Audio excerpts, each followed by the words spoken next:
اور اس دن کو یاد کرو جس دن ہم ہر امت میں سے خود ان پر گواہ کھڑے کریں گے، اور اے پیغمبر تم کو ان لوگوں پر گواہ لائیں گے، اور ہم نے تم پر ایسی کتاب نازل کی ہے کہ اس میں ہر چیز کا بیان مفصل ہے،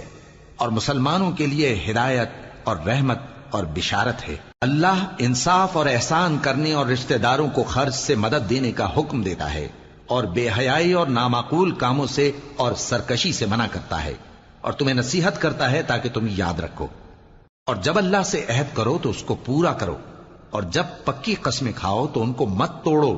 کہ تم اللہ کو اپنا ضامن مقرر کر چکے ہو، اور جو کچھ تم کرتے ہو اللہ اس کو جانتا ہے۔ اور اس عورت کی طرح نہ ہونا جس نے محنت سے تو سود کاتا پھر اس کو توڑ کر ٹکڑے ٹکڑے کر ڈالا، کہ تم اپنی قسموں کو آپس میں اس بات کا ذریعہ بنانے لگو کہ ایک گروہ دوسرے گروہ سے زیادہ غالب رہے۔ بات یہ ہے کہ اللہ تمہیں اس سے آزماتا ہے، اور جن باتوں میں تم اختلاف کرتے ہو قیامت کے دن اس کی حقیقت تم پر ظاہر کر دے گا۔